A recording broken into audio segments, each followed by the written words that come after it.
It's good, man. It's a great event so far. I think the fans are surprised by how good it is. I know they were expecting DC and I to fight, but they didn't get that. But I still think they're going to get what they asked for. We're watching the Rico versus Badr fight too. Who do you think's gonna win that one? Oh, Rico, that's my boy. I trained with Rico before, so he's a monster. He's a big kid. He's a big kid, and Badr, he's a living legend. But it's just Rico's time right now. Where were you when you found out the news that DC was out of the fight, and how devastated were you that this fight wasn't going to happen? I heard he was, hurt, Yeah. and then I wasn't sure, so I asked my manager, and then my manager told me, yeah, he was hurt. It didn't bother me because it was Thanksgiving Day because I got to eat, so Right. I was pretty happy about that. So as soon as I found out he got hurt, I went and got a 6-pack of beer, ate some mashed potatoes and gravy and some turkey. Dude, I started living like a human again instead of like a robot. How pissed were you when you found out Friday? Excuse me? How mad would you have been if you found out Friday today? Oh yeah, I really would have been mad. We would have had some words, but I understand it was his groin. I think that was hurt, and I understand that because 2 weeks before I fought Glover, I aggravated my groin. So and I just aggravated my groin, and so it was like if I turned left or right, it was sending shocks through my body. You know what I mean? And if he tore his or whatever happened, I understand. So, it's no ill will towards DC. I wish him nothing but the best. I hope he recovers quickly so we can get this fight going, man. I really want to fight him, and he wants to fight me. We want to go out there and do it. He knows I'm hungry. He knows I want to go out there and win. And he wants to remain champion. So it'll be a good fight. You But Rumble, offered John, no, sorry. well, Rumble, Jon Jones is kind of hanging over the entire division. No, he's not. How are you thinking? Like, do you believe He's not hanging over the division. He's not hanging over the division. He's not in the picture right now. He's never been defeated. He's never been defeated, but he's not in the picture right now. John is still pound for pound the best fighter ever at 205. Still, in my opinion, besides Demetrius Johnson, be the pound for pound greatest fighter ever to get inside the octagon. I have nothing but respect for him, but he's just not in the picture right now. You know what I mean? Whenever his time comes, he'll be back in the picture. He'll be a subject then. He'll be a topic. He'll be an issue then we have to deal with. But right now, it's just DC and myself that everybody needs to worry about. We don't need to worry about the rest of the division because I don't think DC wants to fight anybody else because I've already cleaned out, the top 5 in the division. So DC really isn't interested in anybody else unless he wants no offense to Bader, but if he wants Bader, you know what I'm saying? So and But that's you beat Bader. I beat Bader. I crushed him. You know what I mean? And I don't think nothing. That's not a question. You know what I mean? I think it's just DC and I, man. That's it. Were you ever offered Gegard Mousasi? There was talks about him potentially fighting. I was offered him, but it was pointless. As much as I don't like the interim title, like I told my man Ariel, it's pointless. I've talked trash about the interim title. DC has talked about the interim title. It's pointless. What are they around for unless the guy's been out for over a year and he's seriously injured. He's going to Dominic Cruz when he was injured, they needed a champion, so they put the interim title up. Was it the interim title or was it the title? It was Dominic the interim, Cruz. and then it became the title. Okay. If I would have beat Gegard, it wouldn't have meant anything. Everybody would have came up with an excuse saying, "Oh, he's smaller, you're bigger, you're supposed to win. You're a top 5 fighter. He's whatever he is in middleweight." But it wouldn't have meant anything. And then if I would have lost to him, I would have lost everything. Everybody would have said, "You suck. You fighting against DC was a fluke. You don't belong in the top 5 in light heavyweight." So it would have been excuses left and right if I would have won or if I would have lost. Yesterday you mentioned Gegard's not even in the picture. He's not relevant. He's relevant. Right, but in the light heavyweight division. Yeah. But did you realize that before Anderson Silva stepped up, they had actually offered Gegard the fight? And Huh? Yeah, DC. Oh, against DC. DC was going to fight Gegard. He accepted, but then all of a sudden Anderson came in the picture, and then they took it back away from him. Oh, I guess they just wanted to sell. You know how it is Well, in this Anderson business. Silva stepped in. Yeah, but they offered Gegard. You said He had it for about 6-7 6. hours. Oh, I thought you was about to say 6-7 seconds, but but I think that would have been an interesting fight too. Gegard he's crafty, man. He's tricky, and a lot of people from my camp were saying that it's an easy fight, and I'm like, dude, dude he's a monster. He's a beast. He has a ton of experience in the cage and even in the boxing ring. He's naturally a kickboxer because he comes from Holland, and he's crafty on the ground. Like, just because he's been, I think he was submitted by Machida or something like that, or whatever. Jacare, but it's Jacare, bro. It's like you touch the ground with that guy, you're done. So if he would have taken that fight, it would have been interesting. But of course, the fans want to see Anderson anytime they can. So my hat goes off to DC and Anderson for putting on a show. It might not have been that entertaining, but DC did what he had to do to win. And Anderson, that shows you the level of toughness and how good he really is, because he came to the fight to chill.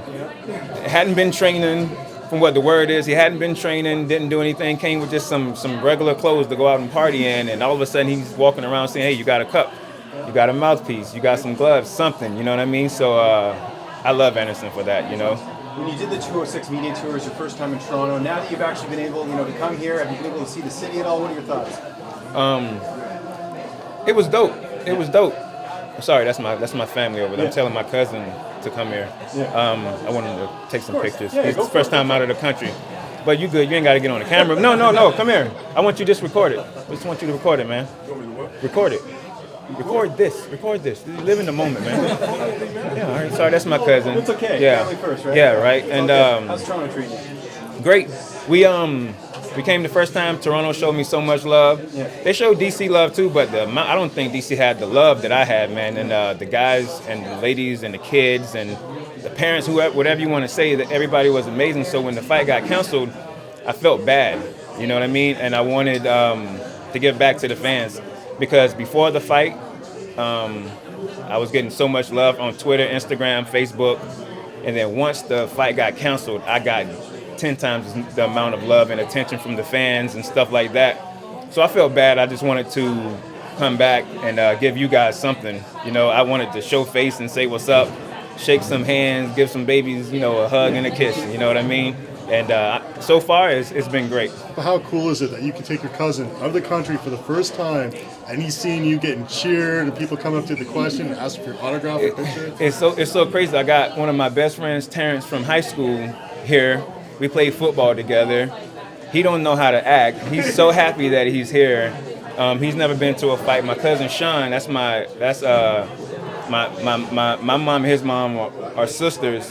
And this is his first time out of the country and experiencing this.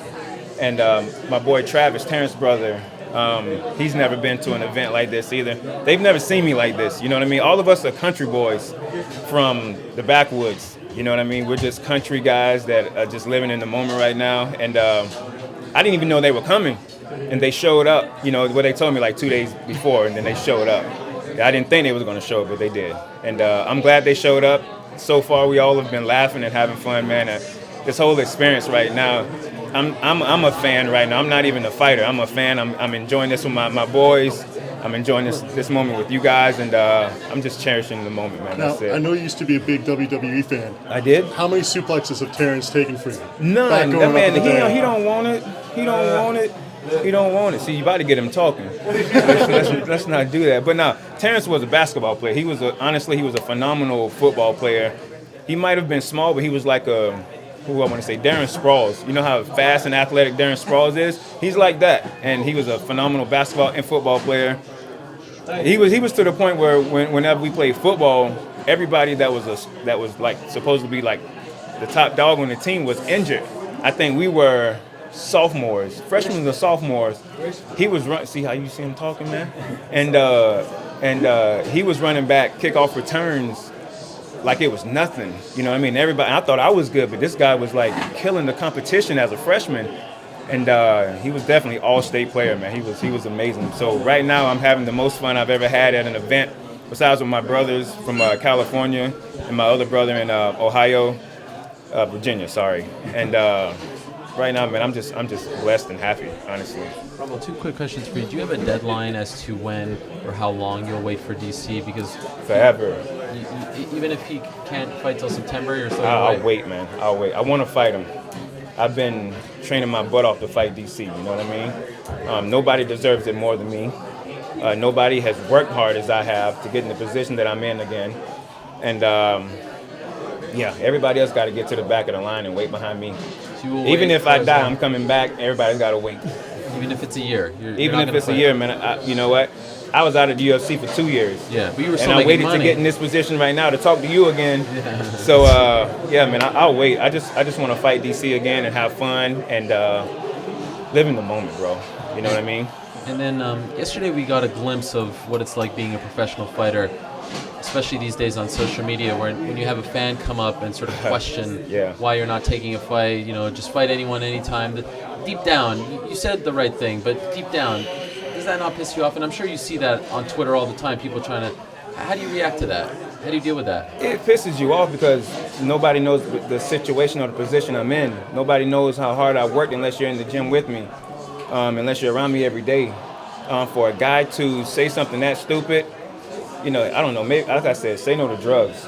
You know what I mean? The dude was stupid. From the moment he opened up his mouth, he started dropping F-bombs and stuff. So I knew he was no good. You know what I mean? I don't know if he was drunk. I don't know if he was on drugs.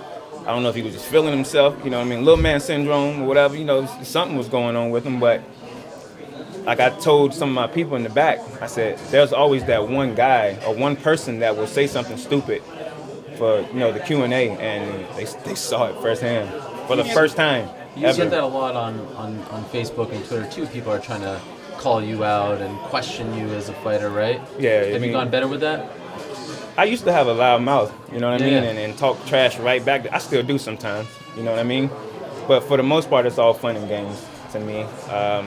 People are going to talk no matter what. Same thing regarding like the Mousasi fight. This guy was talking about that, and he started bringing up Conor McGregor and things. That's Conor's Conor.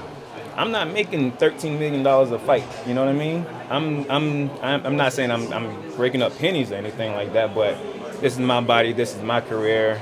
I will always do what's best for me. Take it or leave it, love it or hate it. This is what you're gonna get. Have you ever had a situation like that happen in the gym where you get those guys that they've got the ego and they want to try to go with a pro and say, hey, I went with Rumble, I hit him hard? No. I train with some pretty legit professionals, and even if they aren't professionals, they've been in the game long enough that they know not to do anything stupid. I think the hardest I've ever been hit in the gym was by what's that beast name from France that just No, he ain't from France. He's from exactly. I want to say Francis or something like that. The dude that just did the Kimura. The Kimura, he came and trained with us, and the first day we trained together when I came in the gym. I think I was getting ready for DC. I think it was sparring day. Boy, we started oh shit. Sorry. We were sparring and Buddy I hit him one time and I thought I was out of the way. Hey, that Buddy can hit. He can hit. So what's that moment like? Is that some game respect game moment? Because most Oh, people hell look yeah. at you as I the biggest hitter respected in him MMA. before. I respected him more after the hit.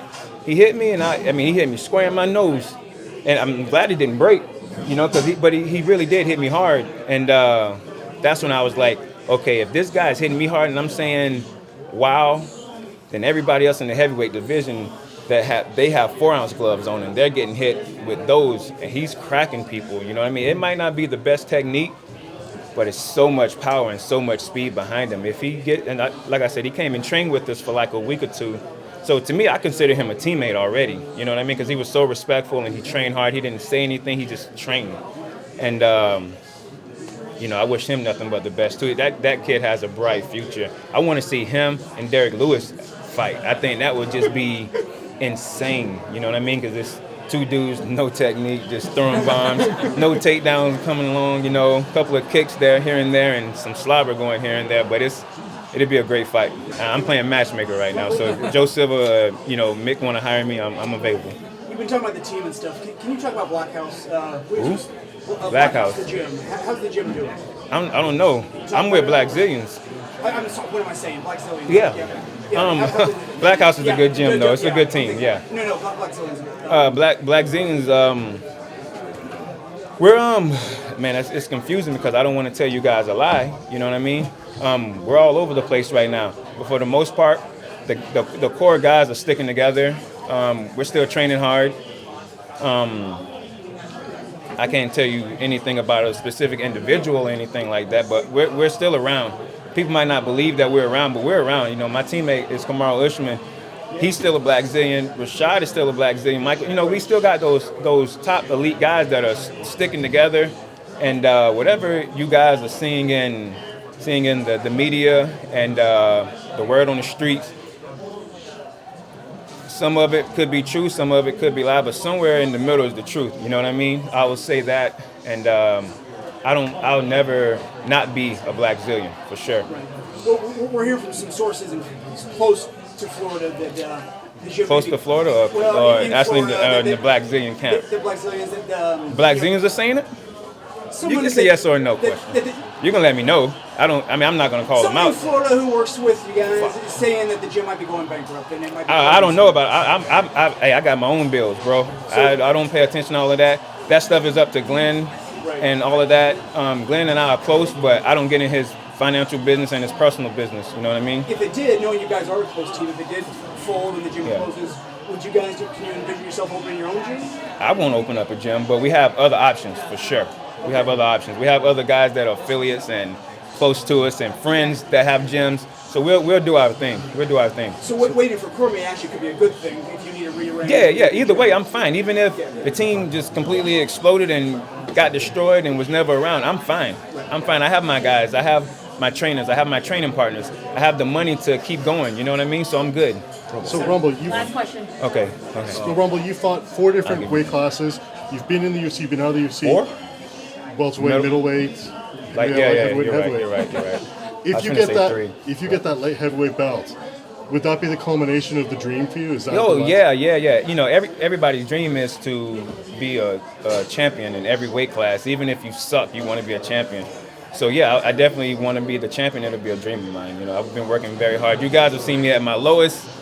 You guys have seen me when nobody knew who I was, and now I'm like what is it, the 2% of the fighters that people actually pay attention to and stuff like that. I do good, y'all talk about me. I do bad, you guys talk about me. I don't do anything, you guys talk about me. So I guess I'm in a good spot. Thank you, Rumble. After the light heavyweight championship, you get the belt. Would you?